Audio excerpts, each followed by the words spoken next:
Welcome, everybody, to Spirituality Adventures. This is a non-judgmental place to explore spirituality, and we're so glad you're here. This is a viewer and listener-supported podcast, so we greatly appreciate your support.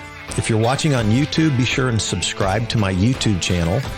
Be sure and like, share, and subscribe to any of the social media content platforms that you're using. And then if you go to our website, spiritualityadventures.com, you can make a one-time donation, or with a monthly subscription, you'll gain access to our bonus content. We greatly appreciate it. Thank you for tuning in. All right, welcome everybody to Spirituality Adventures. Glad you're here today. We have Sami Aaron, and Sami is a eco-activist. Is that a good way to say that? Sure, that sounds good, yeah. She has a work that she calls the Resilient Activist, which works with eco-activists and the psychology of that, and as well as so many things that we're going to jump into. Her love for nature, her love for meditation and for yoga, all are things that I love too. And things that I'm really just, I think I'm just like a beginner, a novice who's learning. So it's fun to have you here. Thank you, Sami, for joining us. Thanks for having me, Fred. That's going to be fun. Excellent. Let's just, for people who are listening, let's just give just a little bit of your backstory, like where you're born, where you grew up, and then we're going to dive into your current work. Just give us enough of a background to give a sense of who you are. Okay, stuff I haven't thought about in a while. I was born in Racine, Wisconsin.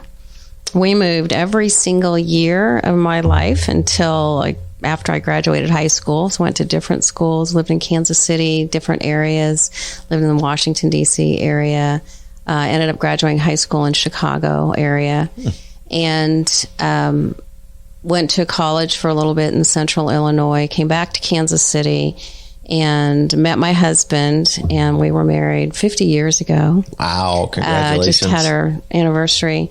And so we've lived here. Did you meet like in college or something? Oh, no. His side of the family is related to my side of the family. And it was one of those where, it's way too, you don't have enough time to record that whole story. But, and what else do you want to know? That's that background. Yeah. Yeah. Well, I think, I'll tell you. So speaking spirituality adventures, I'm like, what did I get from moving every single year? And part of what I got was this sense that nothing's permanent, right? I didn't maintain, they ask questions on when you're putting in passwords, like, what was your third grade teacher's name? I don't have a clue, and I don't know the name of anybody I went to school with. I really didn't gather a community of people growing up. I didn't gather a homeland or a hometown. And so I think it gave me this just sense of just being who I am without attachment. It wasn't easy. It wasn't really what I would have wished for. Right. But it's been a really interesting takeaway, I guess I would say. I was thinking of, I think in the Buddhist tradition, they talk about impermanence. Mm-hmm. Is the word? Yep. I'm not sure the word is anika. Is it anika or something? I don't know, sure. Like the Sanskrit. I'm not really great on the Sanskrit stuff. Yeah. But I know that is a the dealing with change is like the only constant. It's the only thing you can count on. Mm-hmm. You betcha. Yeah. So yeah.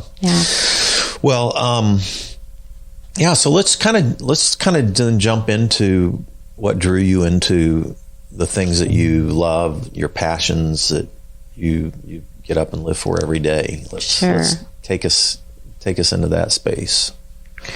So I didn't have nobody when I was growing up, my family really had no connection to nature. There was nothing we ever did as a family, out in nature. But I remember within weeks after getting married, I'm out buying house plants. It was like the first thing I needed were plants to be around me. And so plants, gardening has always been kind of my thing. I was a software developer had my own company for 35 years, just back when people were getting their first computer in like a big corporate office. There'd be one shared computer on the floor.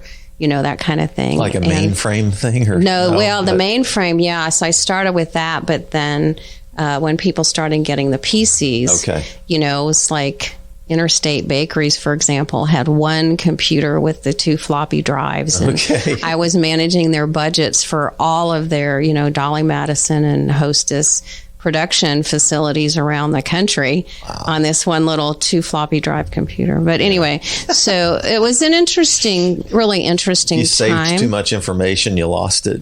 Oh, you'd have to put in, you betcha. Oh my gosh. Yeah. Talk about learning experiences. But it was something that really called to me, kind of that analytical, detail-oriented piece was really, I loved it. It was one of those people who, so many people are really drawn to technology and what it can do to expand how this computer works up here, And so I had that. It also gave me because I had my own company, I was able to learn about a lot of different businesses and how they function and what they needed. It was kind of my first foray into taking care of people. I had one client one time who I'd written a program and she was trying to print it out, and all she knew was to do 47 steps to get it into the word processor so she could print it.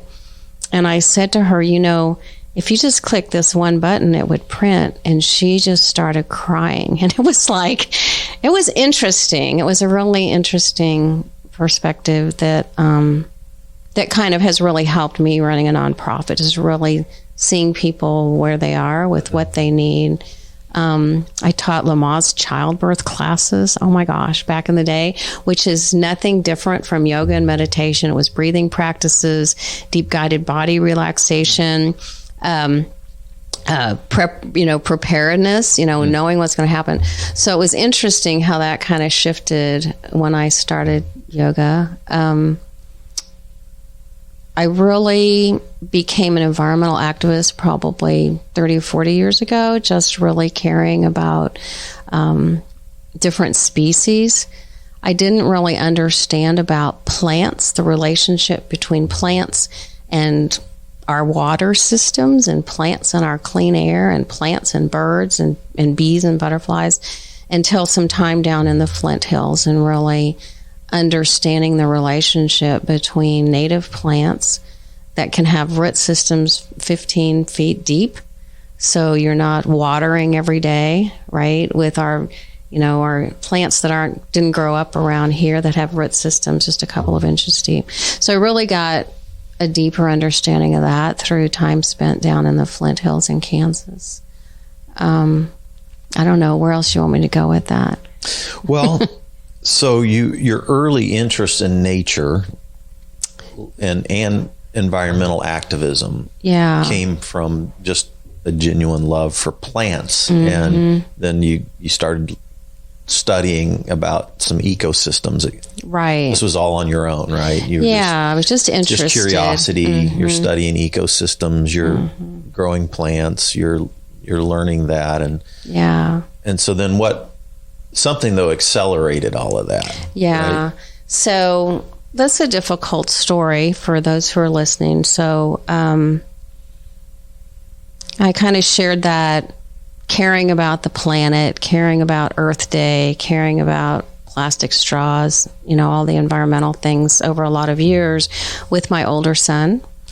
He was an environmental activist himself and was in school working on his master's degree in urban and regional planning. He was in a joint law program, and we would just always joke with him that he was going to be the only attorney in the world whose parents would always have to support him because he'd be working for some, financially strapped nonprofit who didn't have the funds to pay him a living wage. And almost 20 years ago, Fred, he just got to the point looking at the big global picture of climate change, all the interrelated social injustices that go along with it, and how systemic all of that is, and felt that there was nothing he was going to be able to do to make any difference. And we lost him to suicide in 2003.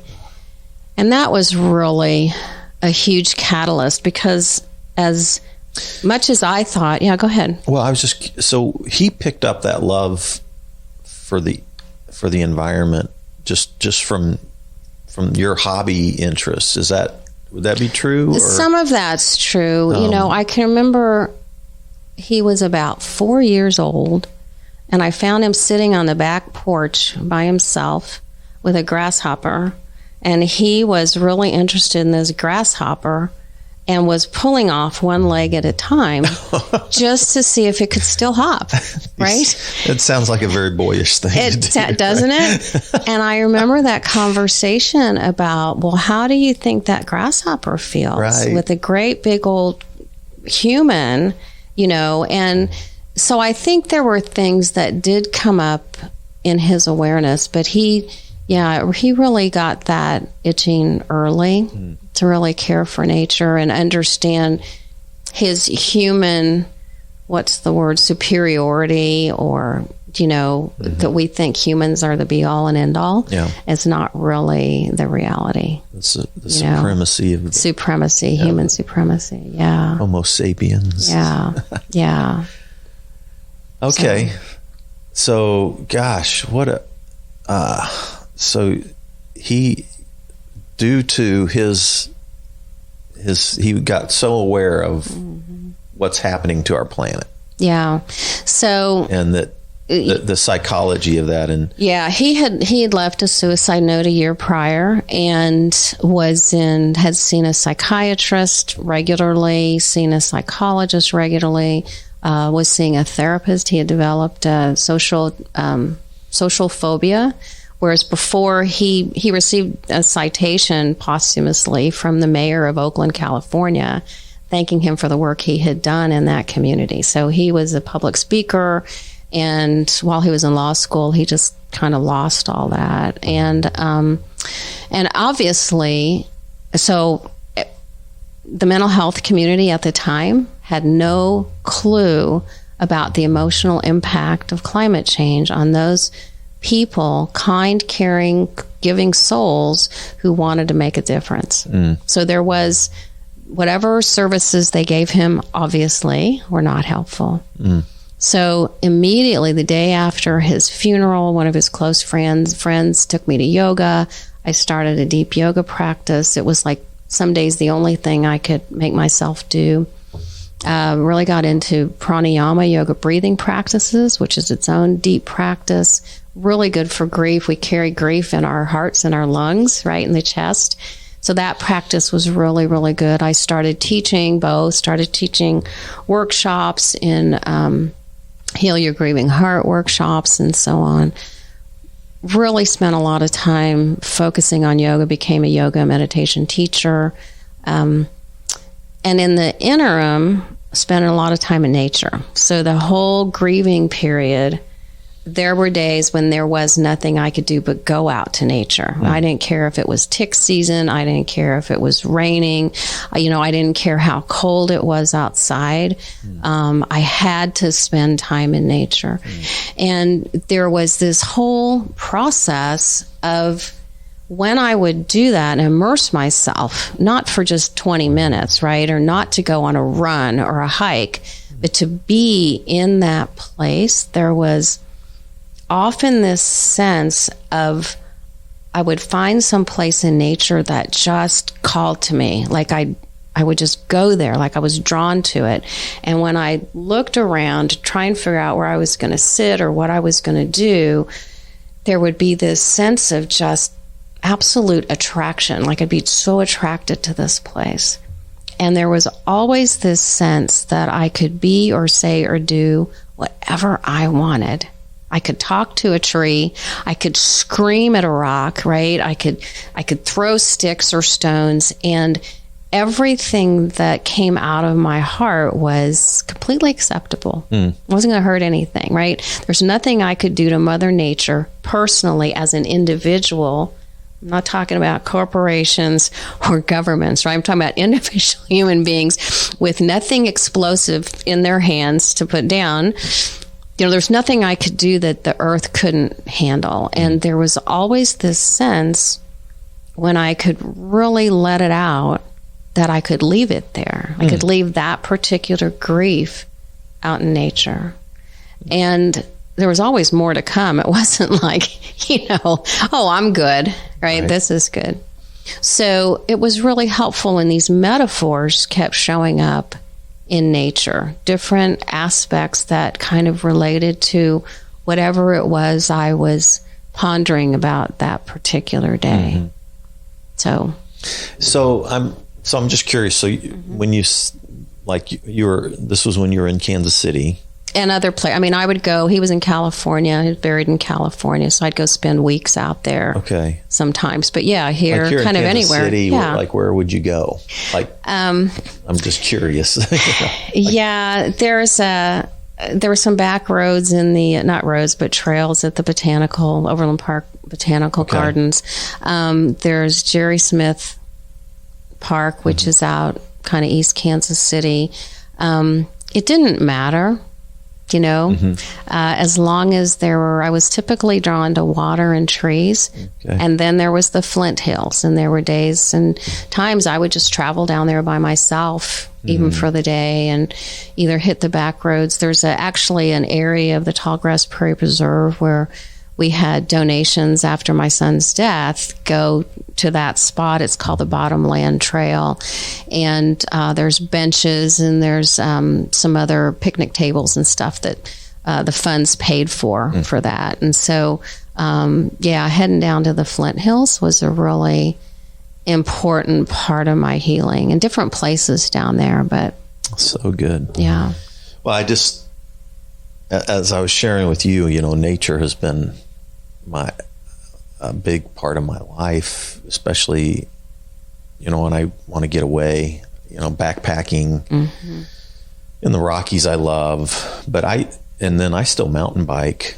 I'm just healing up from a mountain bike crash. I had to have a rotator cuff surgery. Oh, not I was fun. Mountain biking up on the Smithville trails in January when it was icy, and I probably shouldn't have been there. But at any rate, live and learn. But I'm or live and do it again, Fred. Whatever works for you. Yeah, I'm going to try to eliminate ice, but frozen dirt and snow. When snow can be fairly sticky, but ice is not good. Yeah. I'm gonna eliminate ice, but when I can't ride in the winter, I hike. Cool. On the dirt trails, and so a lot of my friends are in the Earth Riders, and they take care of a lot of the hiking trails, dirt trails all around Kansas City. Yeah, and there's a little app that you can put on your phone, and you can find out if the trails are open and closed due to rain and other, but so the trail systems, it's really cool for me. And then, so that's why I like to ask, so where did you go?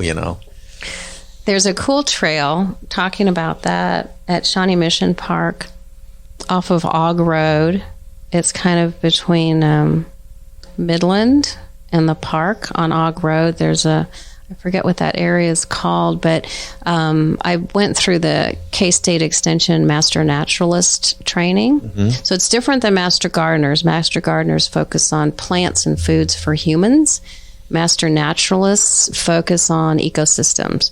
So still with the native plant focus, but looking at it from a more ecosystem perspective. There's an area off of Og Road where the trails were put in, I'm sure by the same group, through some amazing wooded glade, and it's actually protected habitat for this elusive red-bellied snake.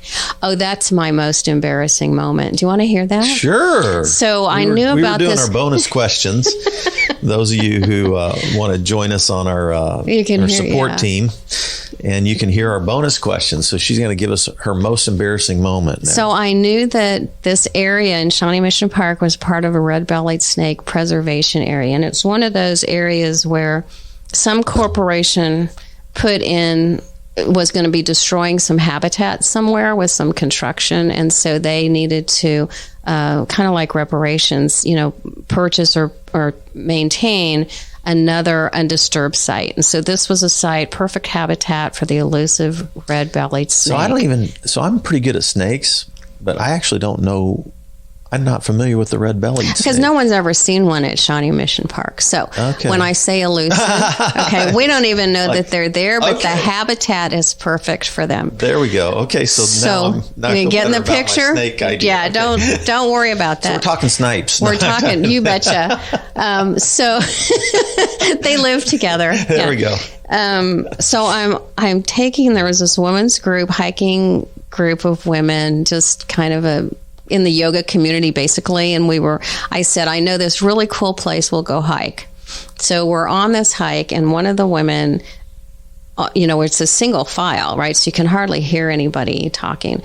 And this one woman, I'm telling them about the red-bellied snake, and she just screams and says, there's a red-bellied snake here.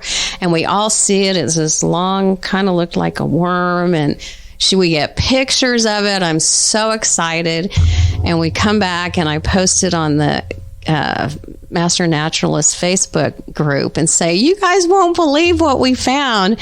And of course, the actual naturalists who know what they're talking about are like, that is not the red-bellied snake. That was, I forget, it was some red something or other worm, that's like pretty common. And that's so, hilarious. Okay, that was my embarrassing moment because I was so knowledgeable. Oh, wow. And so cool. Yeah. Anyway, sorry. There you go. That one works.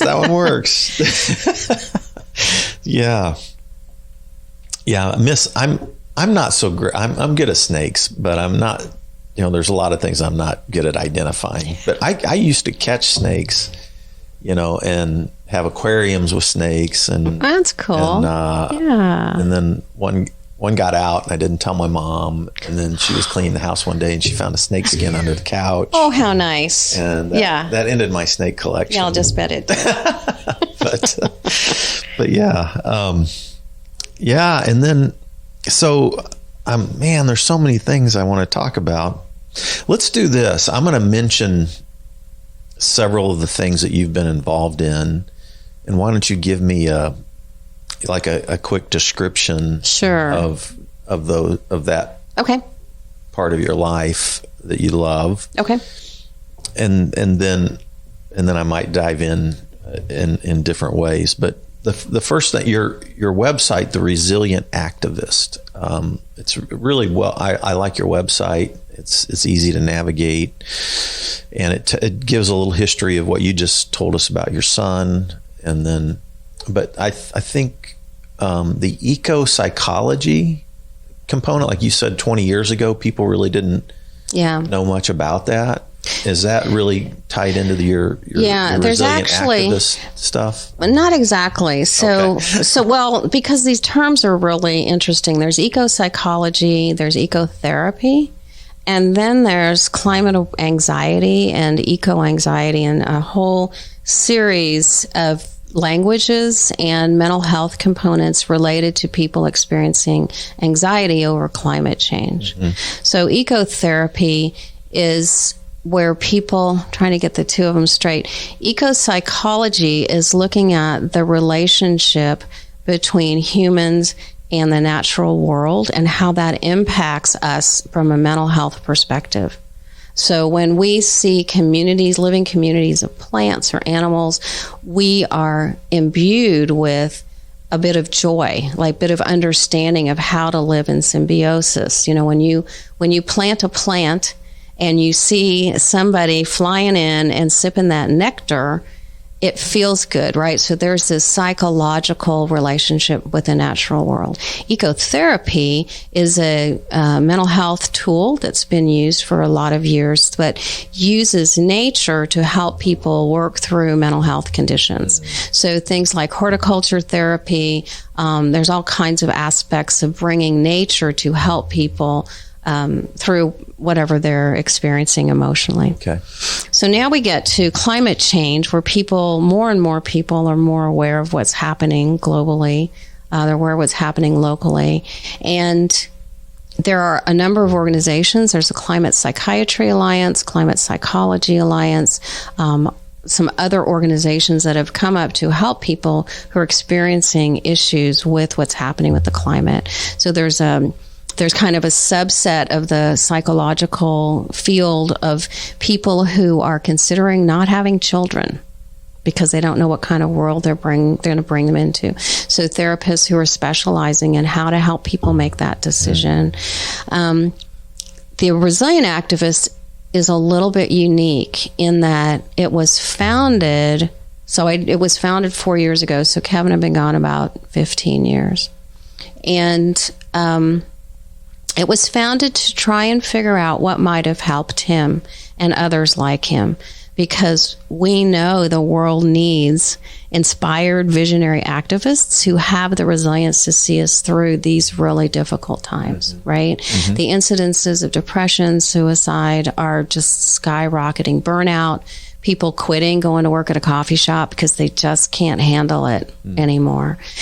So our focus is on the activists. There's a lot of these other organizations are working with everybody else who's experiencing grief and trauma from higher heat, severe weather events, wildfires. Like there's a whole lot of grief and trauma happening around the results of global warming, right? But our focus is for the activists, people working to try and make a difference, people that are heading up organizations. They've not up until recently been identified as a community in need of services, right? Okay. So we've actually done some research studies to be able to call out the emotional impact of what's happening, because it's not just climate change, it's governmental pushback, it's corporate pushback, it's political pushback throughout everything that's been trying to many people for 40 or 50 years have been working on this, saying, here's what's going to happen. Here's how the carbon levels are rising and other greenhouse gases. And here's the impact with sea level rise, increased wildfires and drought and famine and excessive flooding. And, and it's really difficult to have that be your day job and your passion and be told constantly you're just stupid and you're making it all up and it's fake news. And by the way, you're either fired, harassed, or around the world murdered because of that. So this is a really difficult position for people who are in that community of activists. And so that's what we're all about, is how can we support that group? Interesting. Yeah.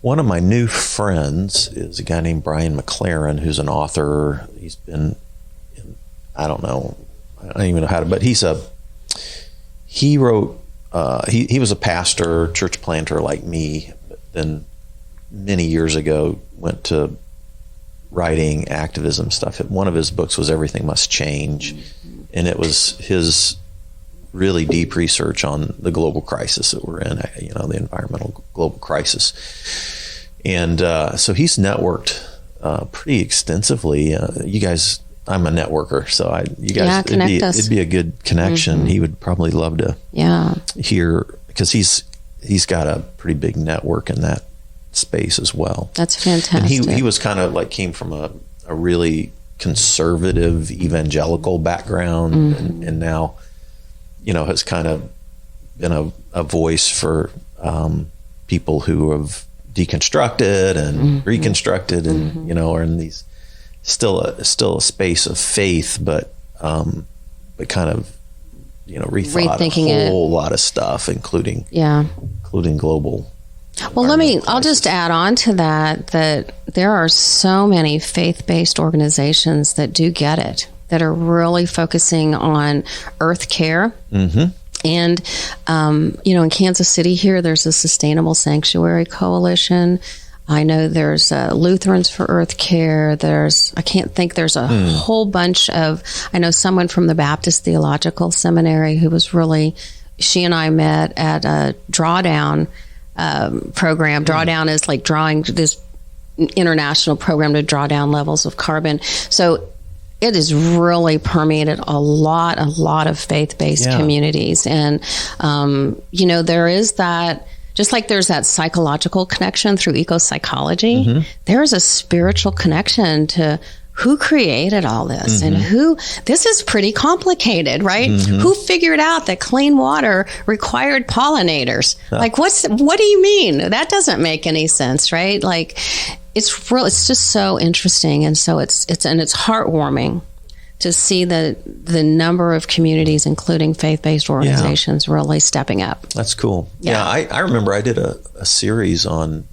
the earth, and came out of like Genesis, and then there's 2 words to where you're in the garden, and the Lord God says to tend and watch the garden, and so it's like the stewardship of the earth. It's real different than holding dominion over it, right? Very different perspective. Exactly. Yeah. And so I came out of that, and what's interesting is those words that tend and watch are typically used for the priests in the temple or sanctuary. So it's actually seeing the garden as a temple sanctuary that we are stewards of. And I love that image. Isn't that kind of cool? Yeah. So anyway, all right. So the resilient activist, the next one I wanted to look at is climate reality leadership. Okay. What was that about? So that was a program that past Vice President Al Gore started when he lost the presidential election. And I'm just going to say, thank God he lost, because he wouldn't have had the wherewithal or the energy to do what he's been able to do in all these years since then. So it's a global program, Climate Reality Leaders. He offers training that's completely paid for. So I went to one, I think about 5 years ago.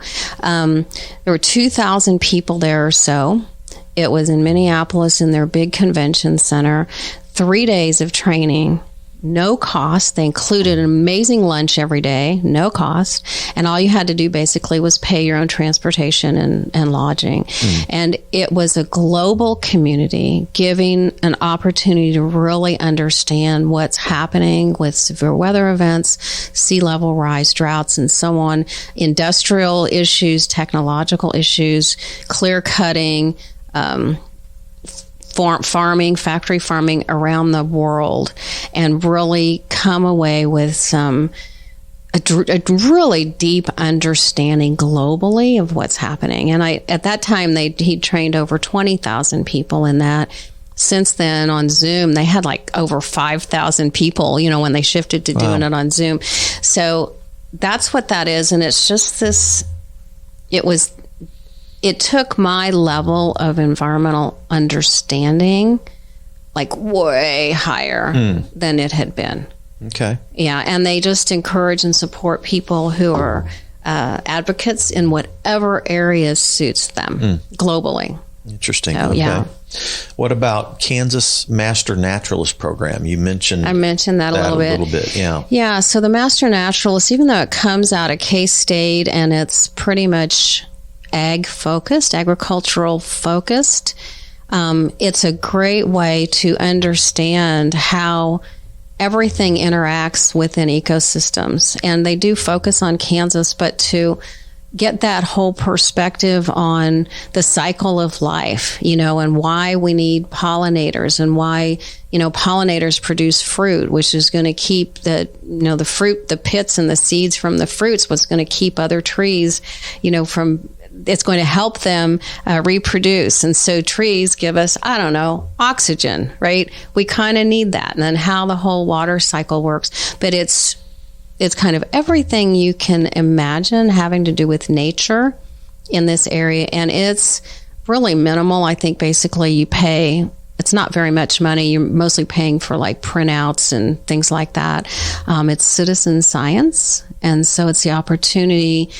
You commit to giving back so many volunteer hours a year. So presentations or tours or doing work days at different places. And you commit to taking 10 hours or something like that of advanced training. So you keep your knowledge up. Okay. Open to anybody who cares. Interesting. Really cool program. Yeah. And then did you do something called Pollinator Prairie out of that? Right. And so this was a site in Old Olathe, near downtown Olathe, in a little neighborhood that from the 1950s until the late 1980s, there was a company that had property just about a square block or so right next to the railroad tracks that go right through Old Town Olathe. and it was called Chemical Commodities. And they were one of the sites. This was before the Environmental Protection Agency. So in the 1950s and 60s, it didn't start till 1970. They were a site that was approved to take chemical waste from manufacturing companies. And they did. And then they were supposed to do something with those chemicals, and they didn't. They put them in big bins kind of down in the ground, which leaked out, caught fire all the time. They finally put up a really tall privacy fence. And in the late 80s, the fire department had just kind of had it with them. The EPA hadn't known about them yet at that point. Anyway, the EPA got involved. They shut them down. They had zero liability because the owner somehow figured out how to have a fire of all the paperwork before the EPA came in. It was pretty interesting. Anyway. Sounds like a movie. It would make a great movie. So this was about a 3-acre site, and there were houses like right on the edge of the property. So they came in, had to remove 8 foot of soil on about an acre, just take it out because it was so toxic. They bought the little houses that were there on the property. They put in air quality abatement equipment in about 40 homes. So what happens in a rainfall, all the chemicals get washed down into the groundwater, right? And then that evaporates and comes up in people's homes. So they had that going on. And what was interesting is there was a small avionics company that in their manufacturing process, they had some chemicals that they sent to this site. They followed all the protocol just like they were supposed to do. And from a chemical perspective, that company retained responsibility for seeing to it to the end of its life, that chemical. So even though they did the right thing, the company they sent it to didn't. Sometime during this 30 years, Boeing company bought that little avionics company. So when the EPA came in and they set this up as a Superfund site, Boeing took the lead, the helm, and said, we will help manage the restoration of this site. And they decided to put in this pollinator habitat. So they brought in fresh soil, worked with Chip Taylor, who is a professor emeritus at KU. He started Monarch Watch. He's the world-renowned expert in monarch butterflies and milkweeds. He came in and helped design the property, and it's a master naturalist site. And so the first official project of the Master Naturalist group, I was able to be the coordinating person to get us involved in maintaining the site, and it's open to the public 24/7. We have a couple great events for kids and for the public really twice a year. So pollinatorprairie.org, I think I'll get you there. But anyway, cool. Yeah. So that's something that kids can get involved in. Kids, teachers, because it's I'll tell you what, the emotional impact of being there. So there was, right after the previous president's inauguration, there was a bill put into the House of Representatives to eliminate the Environmental Protection Agency. Eliminate it. And I'll tell you the grief that I felt as an activist, having seen what the EPA was able to do with this site that was so dead, right? That's where I went to grieve the possibility that the EPA could actually be removed, defunded, right? There's this healing, that whole piece of being in a site that was totally destroyed, and now it's joyful and it's full of life and it's beautiful. That's why the pollinator prairie and sites like it are really, really valuable. It's like it's a beautiful parable, metaphor. Yeah, I don't know. You find the right word, but yeah. And here's the thing. That's cool. You can never plant any trees on it because there are the way that they put down, there's a particular fabric that they use that covers the toxic soil and that filters the water as it comes through. And you can't plant any trees because the roots would damage that fabric. So, and the EPA will monitor it in perpetuity, or as long as they're around, I guess. But But that's the whole, there's always this little bit of, oh, so there won't ever be any trees here. Do you know? It's like the sorrow is always a little bit there. Mm-hmm. It's not going to be a natural habitat. It's going to have to be a man-managed, woman-managed habitat. So, anyway. Interesting. Yeah. Interesting. So I love your involvement with mindfulness meditation and yoga, but I want to chat a little bit, make sure, because I don't want to miss an opportunity to talk about this. So your book that you have for folks who are watching, Sami Aaron, Experience Your 54 Senses, a companion workbook for the nature process. Yeah, so that was so interesting. Unpack that. And I actually did, just last Sunday, did one of the exercises out of this in a meditation out in nature. So it was really fun. Which one did you do? You did the one about, you tell the story about the dog or the pooch. And then try to go into nature with that kind of attitude where you're soaking in everything. And so, that one. That's a little story about my little dog, Cookie. And just visualizing what she was like out in nature, right? Off leash, right?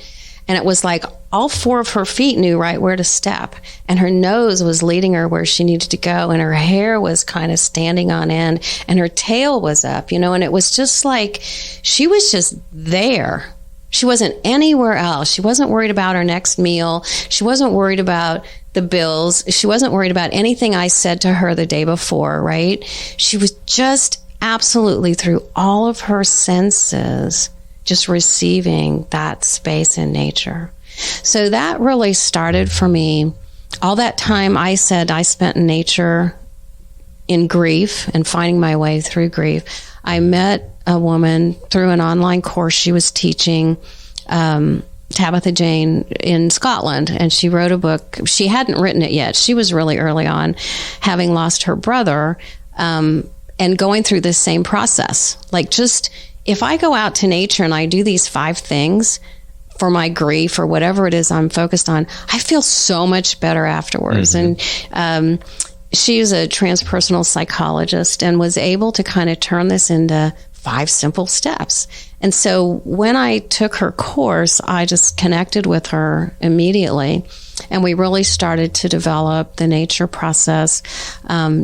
She got her book. She had an early release of the book out, but we got another 2 releases of her book out, called The Nature Process. Yeah. Right. And Tabitha Jane, Jayne.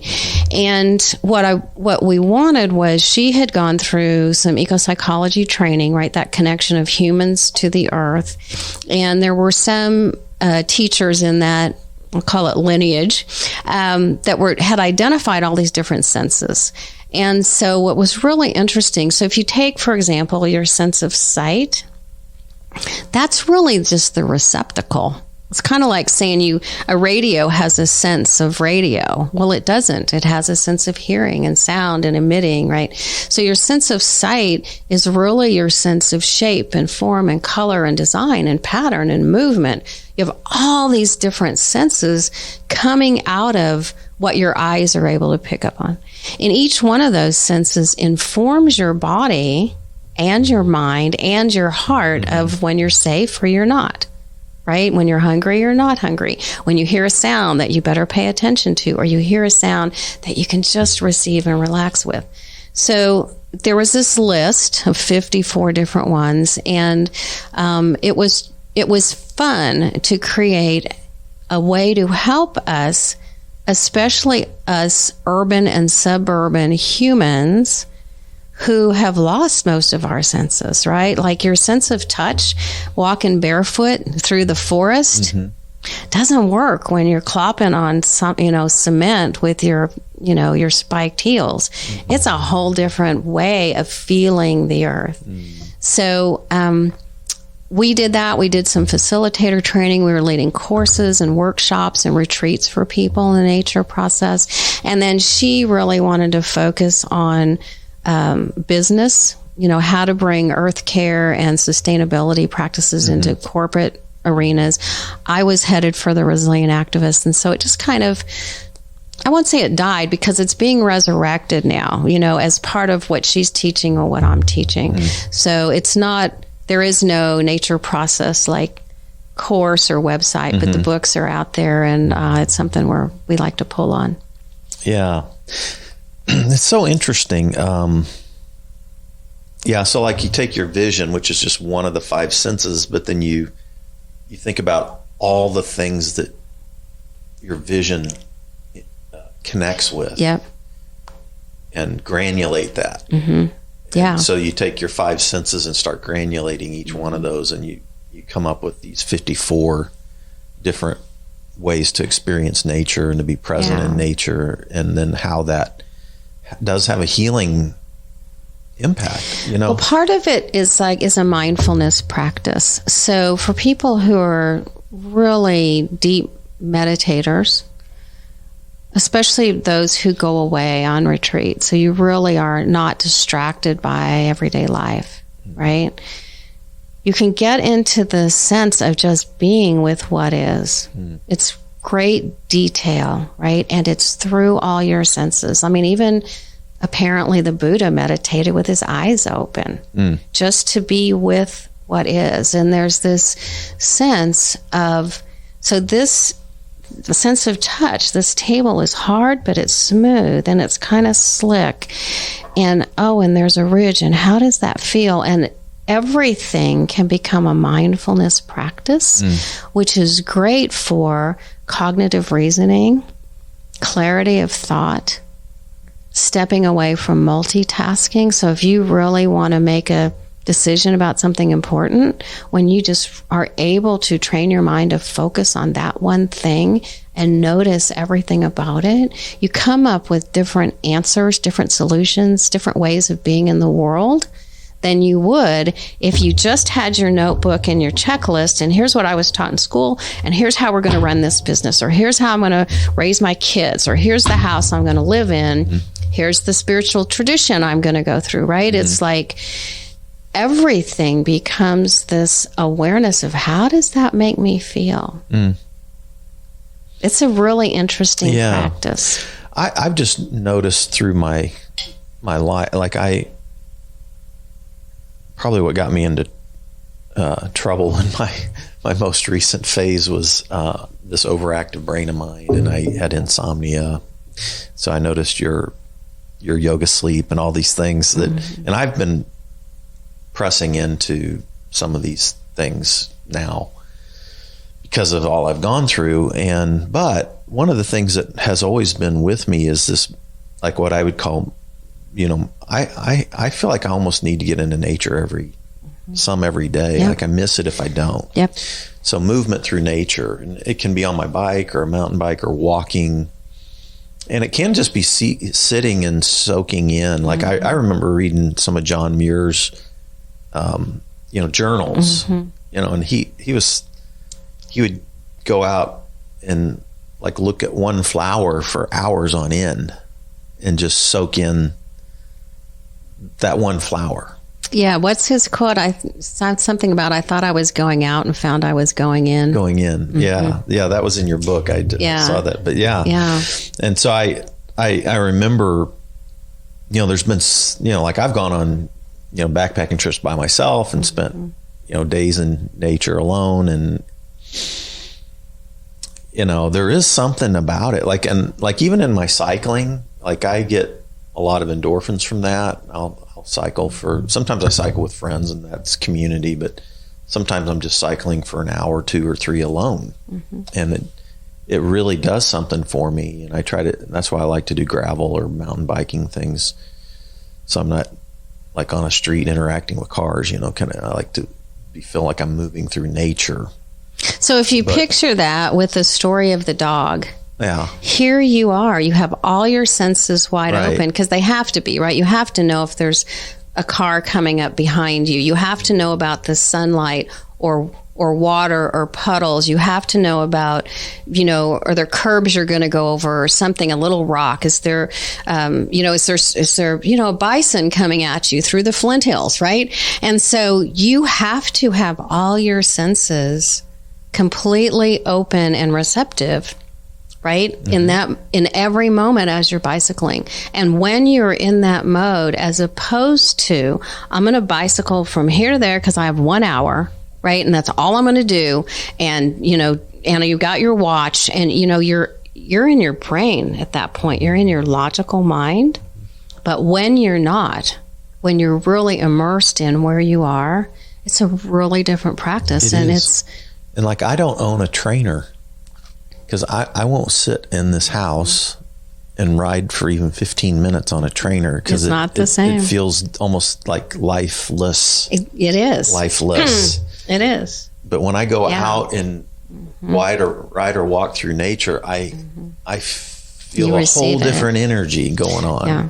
You're also receiving things called phytoncides, which are like antibiotic properties through aromatherapy, fragrances. Like, historically, why did people bring greenery into their house, evergreens, around in the winter time?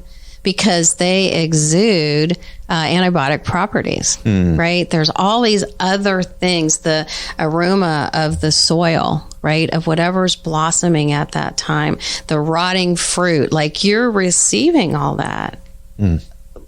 Even while you're going through it, you're getting that vitamin D. Like how many of us take vitamin D tablets, right? Because we're not absorbing enough because we're not outside enough. So, yeah.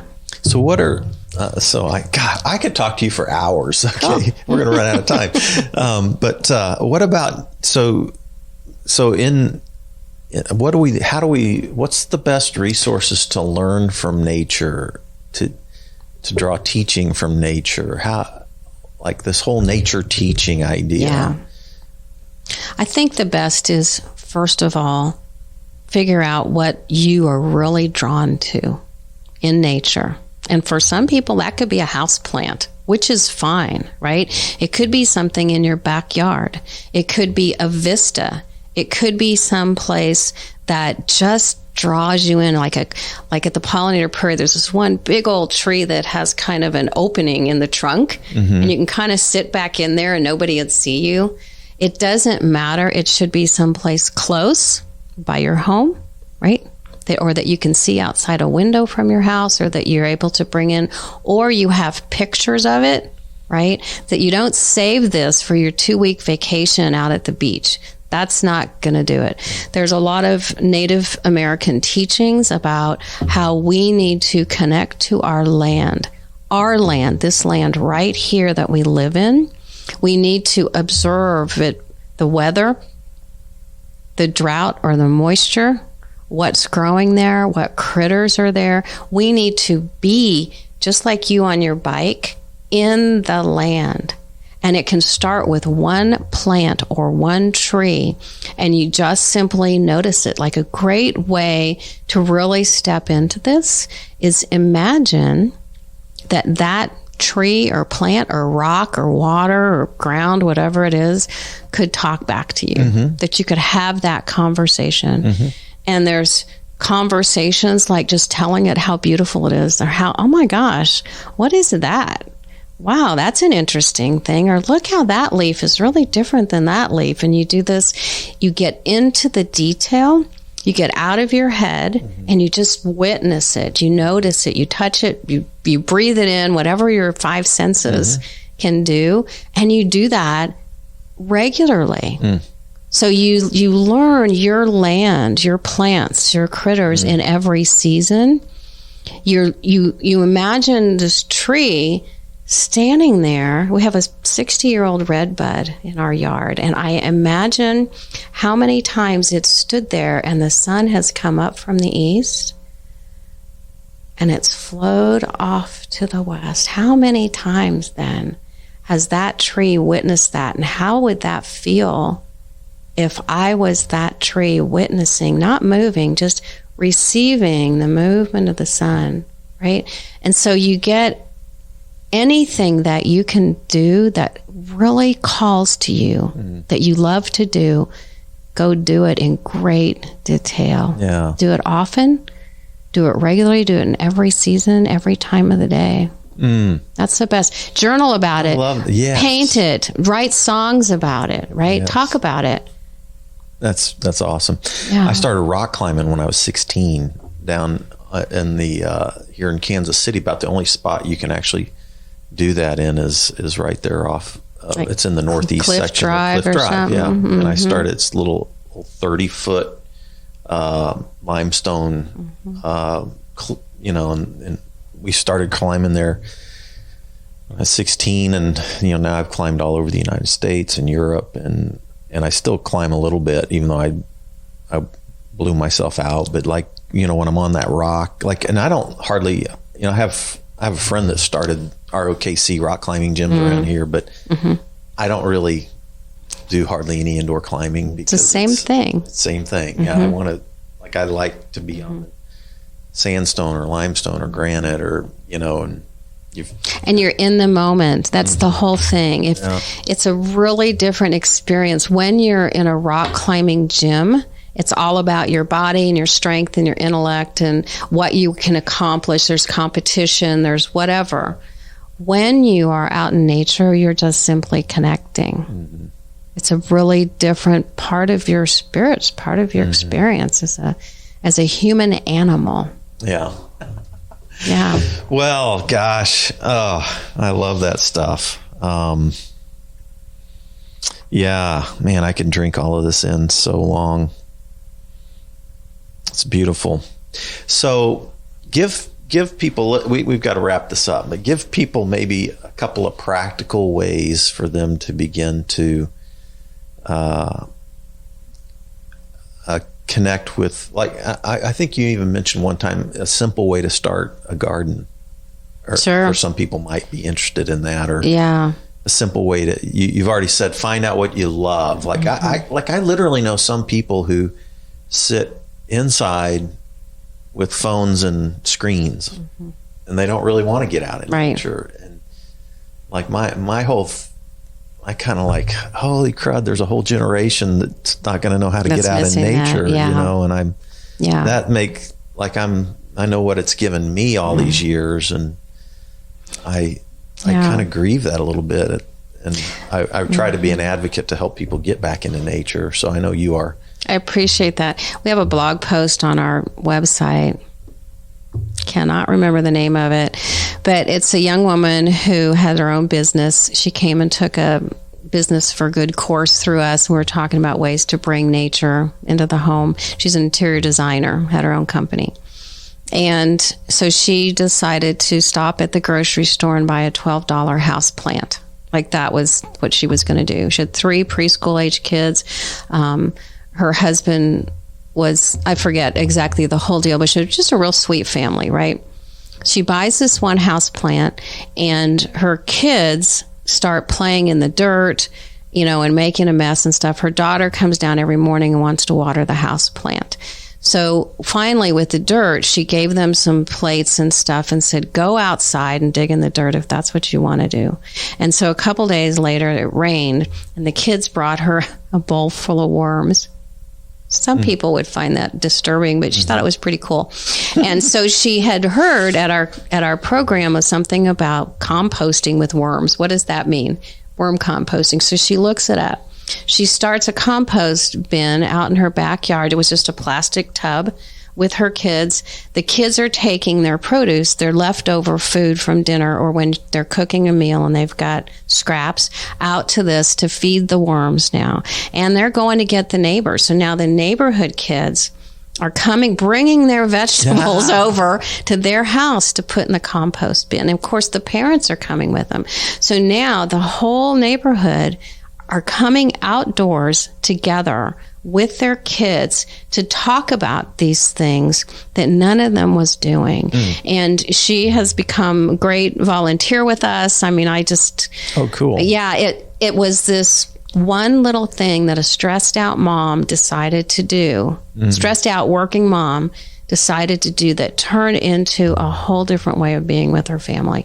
So that's what I'm saying. Pick one thing that just feels right and just bring it in and just go with it. That's cool. So your website is theresilientactivist.org. Okay. And we have courses. We have monthly climate cafes for anyone who's worried about climate anxiety and wants to just come talk about it. We have a Justice, Equity, Diversity, Inclusion book club that meets once a month. We are doing some political activism with resilience, training workshops. We have a full speakers bureau on a lot of different topics. And so I'd love to connect with people. Okay. And then this is your book that is got packed full of ideas on how to use your senses to get connected to nature. Cool. And you've brought out some of the science of that and how that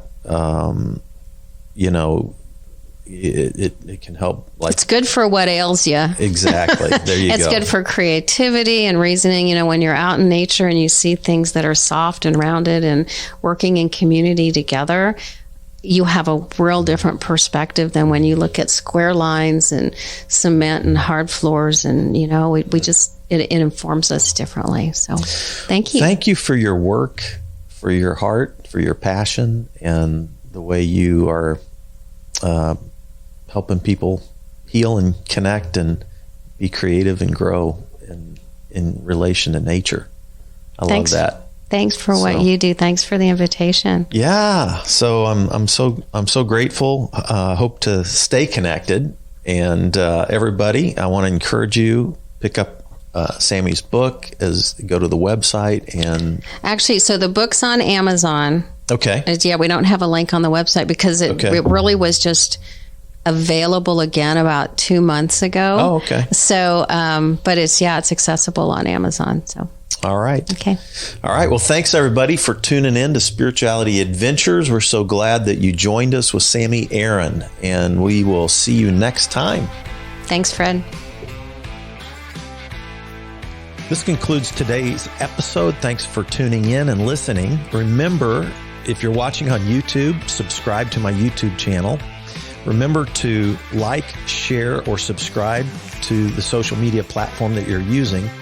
And then go to our website, spiritualityadventures.com, and make a one-time donation, or you can subscribe monthly and receive our special bonus content. Thanks so much.